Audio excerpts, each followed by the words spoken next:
اعوذ باللہ من الشیطان الرجیم بسم اللہ الرحمن الرحیم ومنہم امیون لا یعلمون الکتاب الا امانیہ وانہم الا یظنون۔ باب العلم انواریہ ایجوکیشنل سوسائٹی و جامعہ انواریہ حیدرآباد انڈیا کے زیر اہتمام اللہ تعالیٰ کی توفیق سے جلالین سورہ بقرہ کا درس قسطوار جاری ہے۔ آج کا درس سورہ بقرہ کی آیت نمبر 78 سے شروع ہوتا ہے۔ آیت یہ ہے وَمِنْهُمْ أُمِّيُّونَ لَا يَعْلَمُونَ الْكِتَابَ إِلَّا أَمَانِيَّ وَإِنْهُمْ إِلَّا يَظُنُّونَ۔ ان میں ایک دوسرا گروہ امیوں کا ہے۔ ان میں کن میں؟ تو ماسبق آیت نمبر 75، 76، 77 میں اس بات کی تصریح گزری کہ یہود کے مختلف گروہوں کا تذکرہ اور ان کے حال کا بیان ان آیات میں ہو رہا ہے۔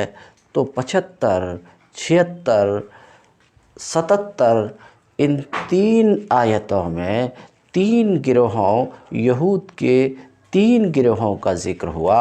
وَمِنْهُمْ أُمِّيُّونَ میں چوتھے گروہ کا ذکر ہے۔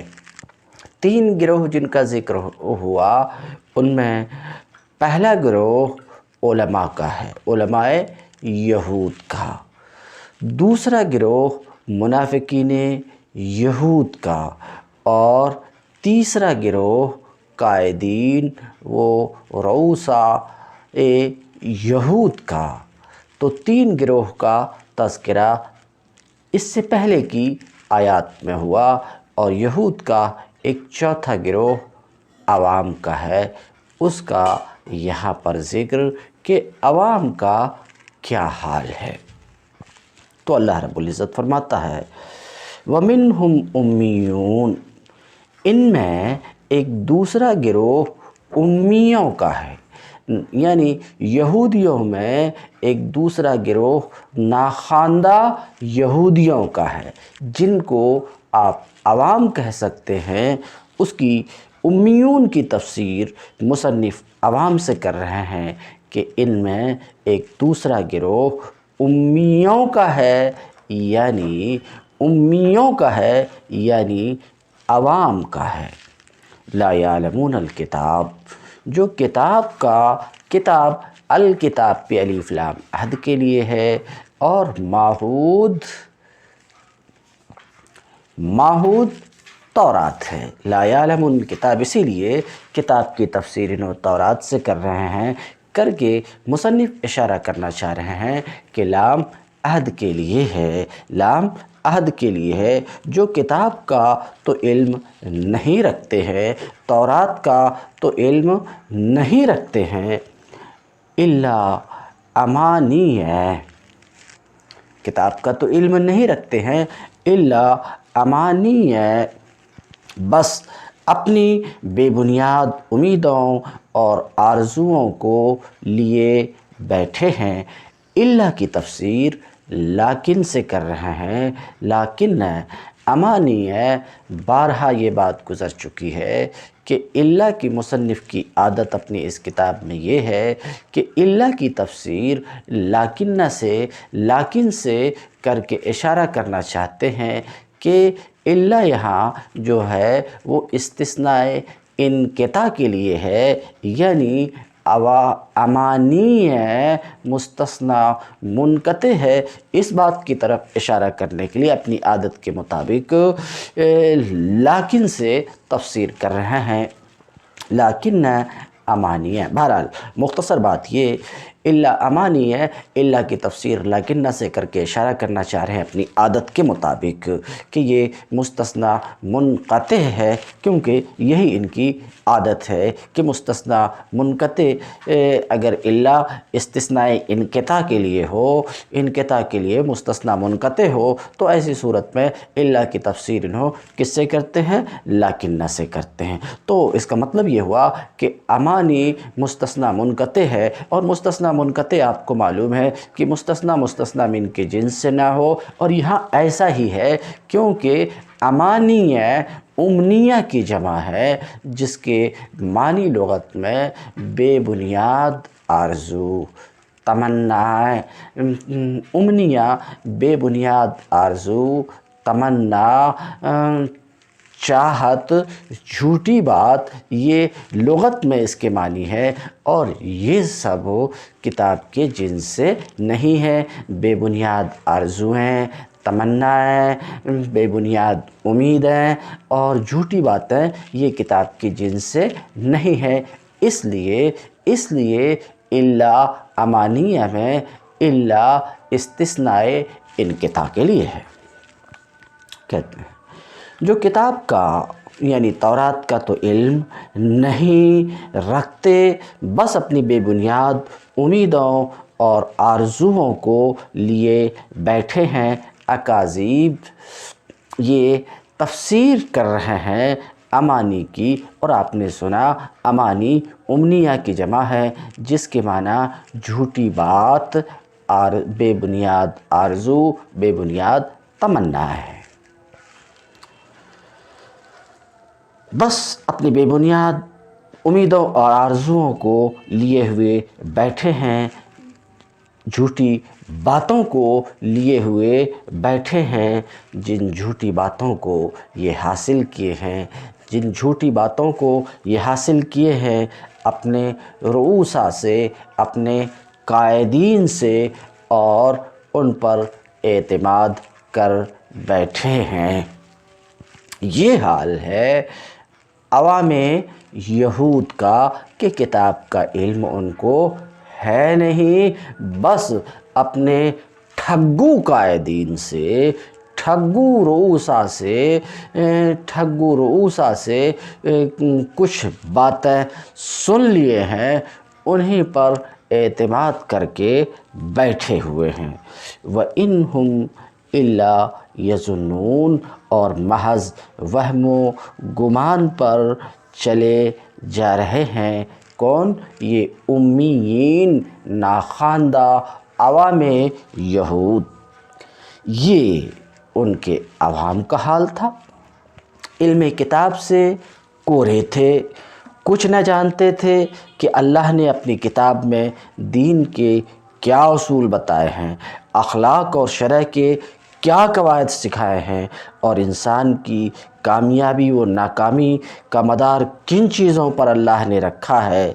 اس علم کے بغیر وہ اپنے مفروضات اور اپنی خواہشات کے مطابق گڑھی ہوئی باتوں کو دین سمجھ بیٹھے تھے، اور جھوٹی توقعات پر جیے جا رہے تھے۔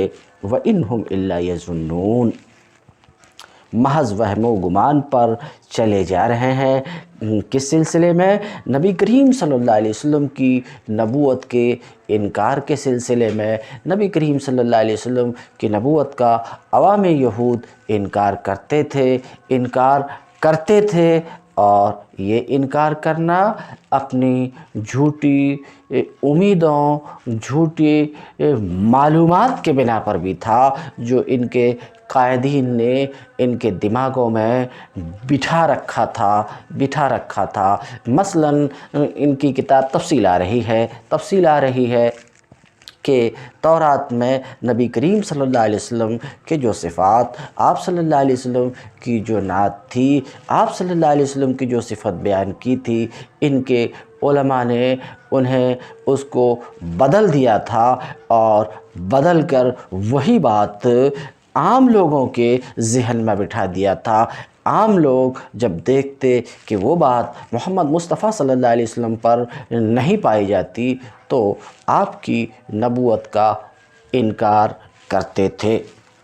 کہتے ہیں وَإِنْهُمْ ما ہم، ان کی تفسیر ما سے کر کے اشارہ کرنا چاہ رہے ہیں کہ اس جملے میں ان نافیہ ہے، اس جملے میں ان کیا ہے؟ نافیہ ہے، محض وہم و گمان پر چلے جا رہے ہیں۔ نبی کریم صلی اللہ علیہ وسلم کی نبوت کے انکار کے سلسلے میں اور دوسری باتوں کے سلسلے میں محض گمان پر چلے جا رہے ہیں، سمجھ رہے ہیں، گڑھی ہوئی جھوٹی باتوں پر چلے جا رہے ہیں۔ الا یظنون، گمان پر چلے جا رہے ہیں کہ ان کو کوئی علم نہیں ہے، عوام کو حقیقت کا کچھ بھی علم نہیں ہے، کتاب کا صحیح علم نہیں ہے۔ تو یہ چوتھے یہود کے چوتھے گروہ کے حال کا بیان اس آیت میں ہے۔ وَمِنْهُمْ أُمِّيُّونَ، ان یہودیوں میں ایک گروہ عوام کا ہے، ان کا حال یہ ہے کہ کتاب کا علم ان کو ہے نہیں، کتاب کا علم ان کو ہے نہیں، بس جھوٹی امیدوں، بے بنیاد تمناؤں اور آرزوؤں پر جیے جا رہے ہیں اور ان جھوٹی باتوں کے بنا پر حق کا وہ انکار کر رہے ہیں۔ تو یہ چوتھے فریق، چوتھے گروہ، یہود کے چوتھے گروہ کا بھی یہاں پر تذکرہ ہوا۔ فویل للذین یکتبون الکتاب بایدیہم، پس ہلاکت و تباہی ہے۔ فویل، ہلاکت و تباہی ہے۔ لغت میں اصل میں ویل کا لفظ اظہار ناراضگی کے لیے ہے، ناراضگی کے اظہار کا ایک کلمہ ہے جس کی معنی ہلاکت و تباہی ہے، ہلاکت و تباہی ہے۔ تو کہتے ہیں فویل، شدت و عذاب، ہلاکت و تباہی ہے، سخت عذاب ہے۔ ویل کی تفسیر ایک جہنم کی ایک وادی سے بھی کی جاتی، تو جیسا کہ آپ نے سنا کہ ناراضگی کا ایک کلمہ ہے، تو اس کی تفسیر سخت عذاب سے اور جہنم کی ایک وادی سے، ان سب کی لفظ ویل میں گنجائش ہے۔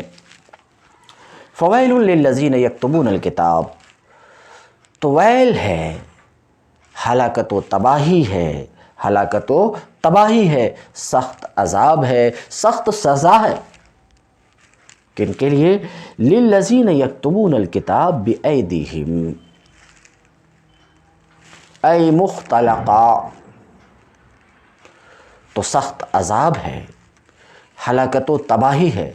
کن کے لیے؟ للذین یکتبون الکتاب، ان لوگوں کے لیے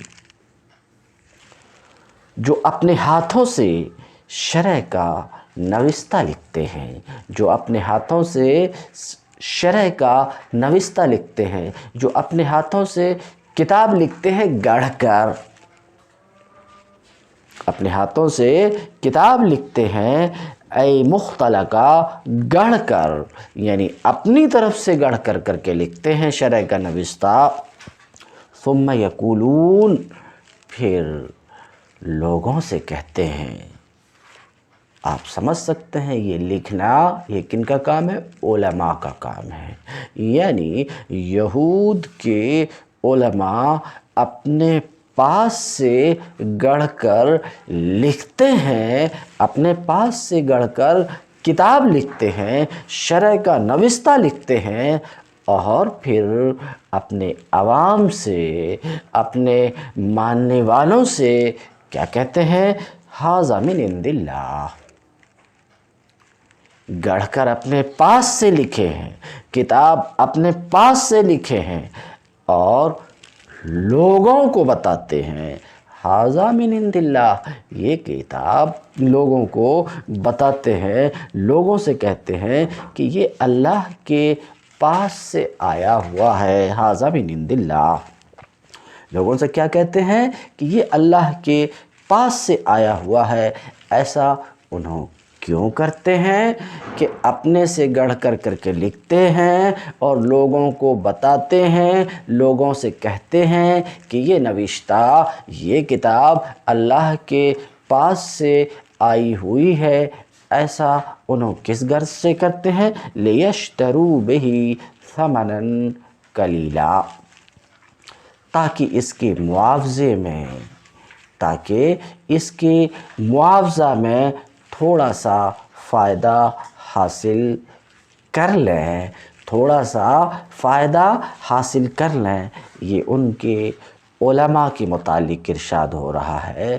ان علماء نے صرف اتنا ہی نہیں کیا، گفتگو علماء یہود میں ہو رہی ہے، ان علماء نے صرف اتنا ہی نہیں کیا کہ کلام الہی کے معنی کو اپنی خواہشات کے مطابق بدلا ہو، صرف اتنا ہی نہیں کیا، بلکہ یہ بھی کیا کہ کتاب میں اپنی تفسیروں کو، اپنی قومی تاریخ کو، اپنے اوہام و قیاسات کو، اپنے خیالی فلسفوں کو اور اپنے اجتہاد سے وضع کیے ہوئے فقہی قوانین کو کلام الہی کے ساتھ خلط ملط کر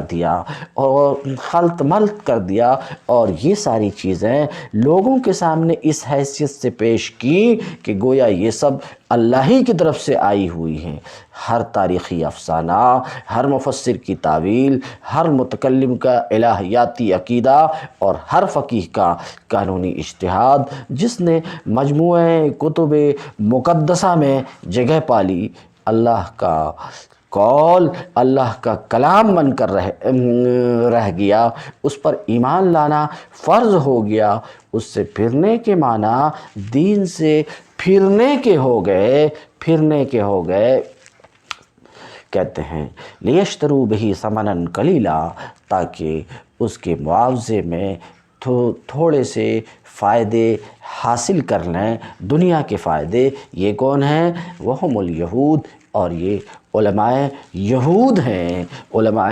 یہود ہیں کہ اپنے ہاتھ سے شرع کا نوشتہ لکھے اور لوگوں کو بتائے کہ یہ اللہ کی طرف سے آئی ہے۔ ایسا کیوں کیے؟ ایسا تاکہ اس سے کچھ دنیاوی فائدے حاصل کریں۔ کہتے ہیں غیروا صفت النبی، یہود کے علماء نے تورات میں جو نبی کریم صلی اللہ علیہ وسلم کی نعت اور صفت تھی اس کو چینج کیا۔ اسی طریقے سے تورات میں جو رجم کی آیت تھی کہ محسن اور محسنہ زنا کریں تو انہیں سنسار کرو، اس کو بھی انہوں نے بدلا اور رجم کی جگہ کوڑے لگانے اور چہرہ سیاہ کرنے کو لکھ دیا، پیوست کر دیا۔ وَكَتَبُوهَا، اور تورات میں اس کے برخلاف وہ لکھے، کچھ علماء یہود اس کے برخلاف لکھے جس پر تورات کا نزول ہوا تھا۔ فَوَيْلٌ لَهُم مِّمَّا كَتَبَتْ أَيْدِيهِمْ، ان کے ہاتھوں کا یہ لکھا بھی ان کے لیے تباہی کا سامان ہے۔ فَوَيْلٌ لَهُم مِّمَّا كَتَبَتْ أَيْدِيهِمْ، ان کے ہاتھوں کا یہ لکھا بھی ان کے لیے تباہی کا سامان ہے، گڑھ کر لکھا ہوا۔ وَوَيْلٌ لَهُم مِّمَّا يَكْسِبُونَ، اور ان کی یہ کمائی بھی ان کے لیے موجب ہلاکت و تباہی ہے۔ ویل کا معنی پیچھے بیان کر چکا ہوں۔ من الرشا رشوت کی جمع ہے، یعنی یہ رشوتیں جو وہ اپنے اس کام پر لیتے ہیں یہ بھی ان کے لیے تباہی کا سامان ہے۔ وَقَالُوا لَن تَمَسَّنَا النَّارُ إِلَّا أَيَّامًا مَّعْدُودَةً، یہ یہودیوں کی عام غلط فہمی کا بیان ہے جس میں عوام علماء سب مبتلا تھے اور یہ غلط فہمی ان کی بے راہ روی کی بہت بڑی بنیاد تھی، بہت بڑی بنیاد تھی۔ ان کی بے راہ روی اور غلط کاری اور بدکاری کی بہت بڑی بنیاد یہ غلط فہمی ہے، جس میں عام طور سے یہود مبتلا تھے، خواہ ان کے علماء ہوں یا عوام ہو۔ کس غلط فہمی میں مبتلا تھے؟ تو اللہ رب العزت فرماتا وَقَالُوا، اور یہود کہتے ہیں، کیا کہتے ہیں؟ لَن تَمَسَّنَا النَّارُ، آگ ہمیں ہرگز نہیں چھو سکتی، جہنم کی آگ ہمیں ہرگز نہیں چھو سکتی، جہنم کی سزا ہمیں ہرگز نہیں مل سکتی الا ایاما معدودہ، اگر سزا ملی بھی تو چند روز کی سزا ہوگی، بس اتنے دنوں کی جتنے دن تک ہمارے آبا بچھڑے کی پرستش کیے، یعنی 40 دن۔ تو ان کی یہ غلط فہمی تھی کہ آگ ہمیں ہرگز نہیں چھو سکتی۔ کیوں نہیں چھو سکتی؟ نحن احباؤہ، اس لیے کہ ہم اللہ کے محبوبین ہیں، اس لیے کہ ہم اللہ کے ابناء ہیں، اس لیے کہ ہمارے آبا و اجداد انبیاء ہیں، اس لیے کہ اللہ کی بے پناہ عنایات نوازشات ہم پر ہوتی رہی ہیں، تو ہم اللہ کے چہیتے ہیں، اس لیے آگ کی کیا مجال ہے جو ہمیں ٹچ کر لے۔ یہ بات بالکل ویسے ہی ہے جیسے کہ آج کل ہم میں کچھ نادان لوگ کہتے ہیں، روز قیامت کا وہ سورج ہم کو کیا جھلسائے گا، خود ہی جھلسا جائے گا، خود ہی جھلسا جائے گا۔ اللہ کی پناہ، ایسی بات نہیں بولنی چاہیے۔ یہ تو ویسے ہی بات ہوئی جیسی بات کہ یہود کہتے تھے کہ آگ ہمیں ہرگز نہیں چھو سکتی ہے۔ وقالو، اور یہود کہتے ہیں، کیا کہتے ہیں؟ مصنف کہتے ہیں کہ جب نبی کریم صلی اللہ علیہ وسلم نے یہود کو بے راہ روی، غلط کاری پر جہنم کے آگ سے ڈرایا، تو اس کے جواب میں یہود نے نبی کریم صلی اللہ علیہ وسلم سے یہ کہا، لن تمسنا النار، اے لن تصیبنا النار، آگ ہمیں ٹچ نہیں کر سکتی، ہرگز ٹچ نہیں کر سکتی، آگ کی سزا ہمیں ہرگز نہیں مل سکتی الا ایاما معدودہ، اگر یہ سزا ملی بھی تو بس تھوڑے دنوں کی۔ معدودہ کی تفسیر قلیلہ سے کر رہے ہیں، وجہ یہ ہے کہ قلیل کو گنا جاتا ہے اور کثیر کو گنا نہیں جاتا ہے، عرف کے مطابق انہیں وزن یا اندازہ کیا جاتا ہے۔ الا ایاما معدودہ، آگ کی سزا، آگ ہمیں ہرگز نہیں چھو سکتی مگر تھوڑے دنوں کے لیے۔ تھوڑے دن کتنے دن کے لیے؟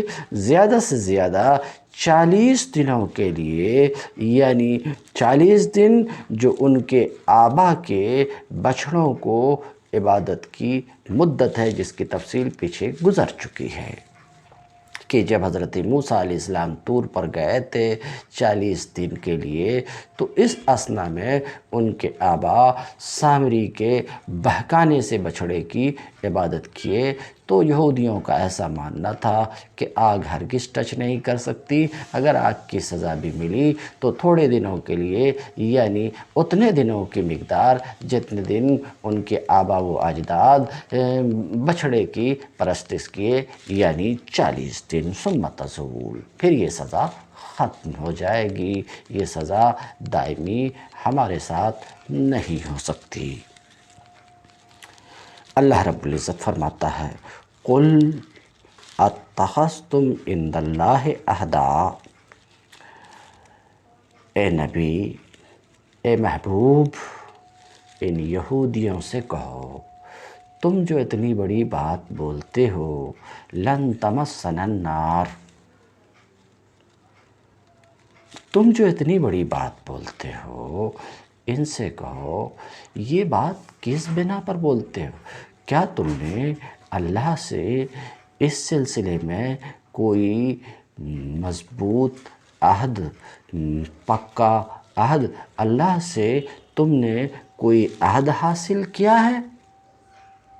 اتخذتم عند اللہ عہدا، اللہ سے کوئی عہد لیے ہو اس بات کا کہ آگ تمہیں ٹچ نہیں کر سکتی؟ پوچھو ان سے، اے نبی، اے محبوب، ان یہودیوں سے پوچھو اتخذتم عند اللہ عہدا، کیا تم نے اللہ سے اس سلسلے میں کوئی عہد لے رکھا ہے؟ قُلْ لَهُمْ، یا محمد سے اشارہ کرنا چاہ رہے ہیں مصنف کہ یہاں مخاطب نبی کریم صلی اللہ علیہ وسلم ہے، اے میرے محبوب ان سے پوچھو اتخذتم، حذف منہ حمزۃ الوصل، یہاں ایک صرفی گفتگو کرنا چاہ رہے ہیں، اور اس گفتگو کا حاصل یہ کہ اتخذتم اصل میں تھا اتخذتم، اتخاذ میں حمزہ وصلی ہے، اس سے پہلے جو حمزہ استفہام ہے، تو کہنا چاہ رہے ہیں حمزہ وصلی کو گرا دیا گیا کیونکہ اسے ابتدا بسکون کی وجہ سے لایا گیا تھا، اور جب حمزہ استفہام ہے تو اب اس کی ضرورت نہیں رہی، اس وجہ سے حمزہ کو گرا دیا گیا اور اتخذتم سے ہو گیا اتخذتم۔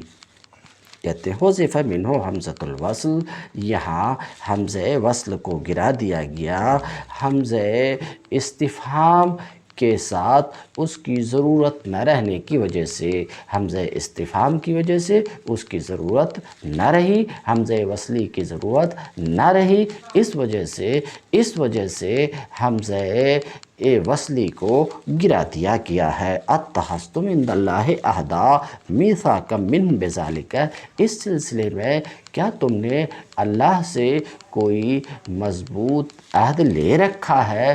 پوچھو ان سے فَلَن يُخْلِفَ اللَّهُ عَهْدَهُ، فَلَن يُخْلِفَ اللَّهُ عَهْدَهُ، اللہ سے کوئی عہد لے رکھا ہے کہ وہ ہرگز اپنے عہد لے رکھا ہے کہ وہ اپنے عہد کے خلاف نہیں کر سکتا۔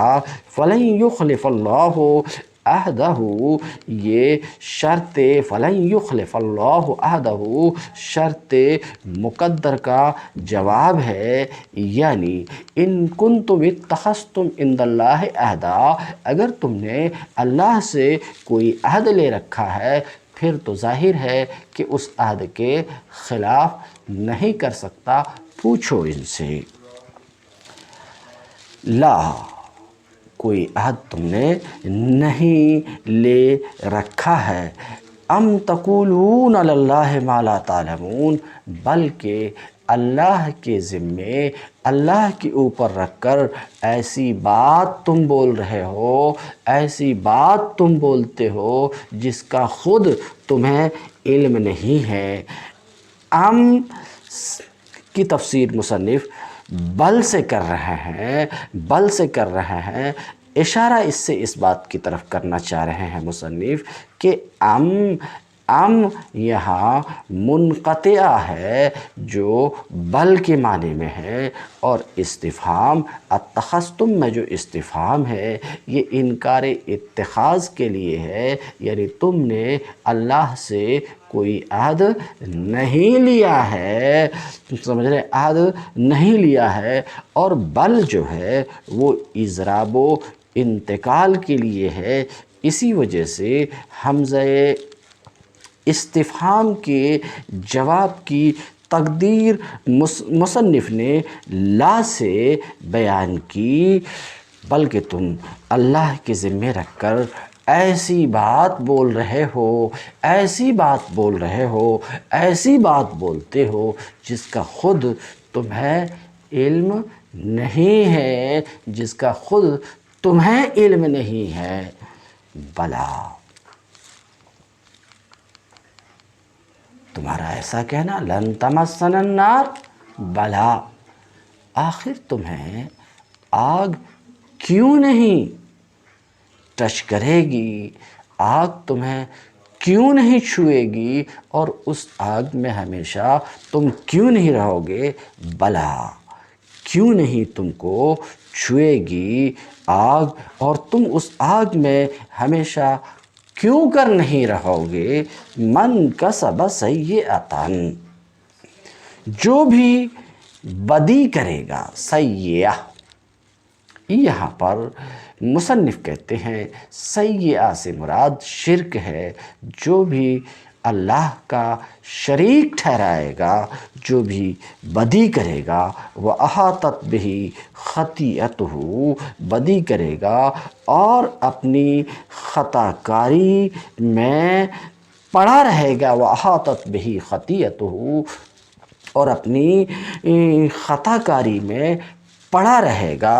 کہتے ہیں بالافراد، یہ افراد کے ساتھ، یعنی خطیئتہ، یہ اکثر قراء کی قرأت ہے، اور جمع کے ساتھ یعنی خطیئاتہ، یہ نافع کی قرأت ہے۔ تو دونوں قرأت اکثر قراء کی قرأت ہے خطیئتہ، اور نافع کی قرأت ہے خطیئاتہ جمع کے ساتھ، جو بھی بدی کرے گا اور اپنی بدکاریوں میں، اپنی خطا کاریوں کے چکر میں پڑا رہے گا، اے استولت علیہ، یعنی بدکاری اس پر حاوی ہوگی اور ہر طرف سے بدکاری اسے گھیرے ہوئی ہوگی، بدکاری کے چکر میں، بدکاری خطا کاری کے چکر میں وہ گھرا ہوا ہوگا۔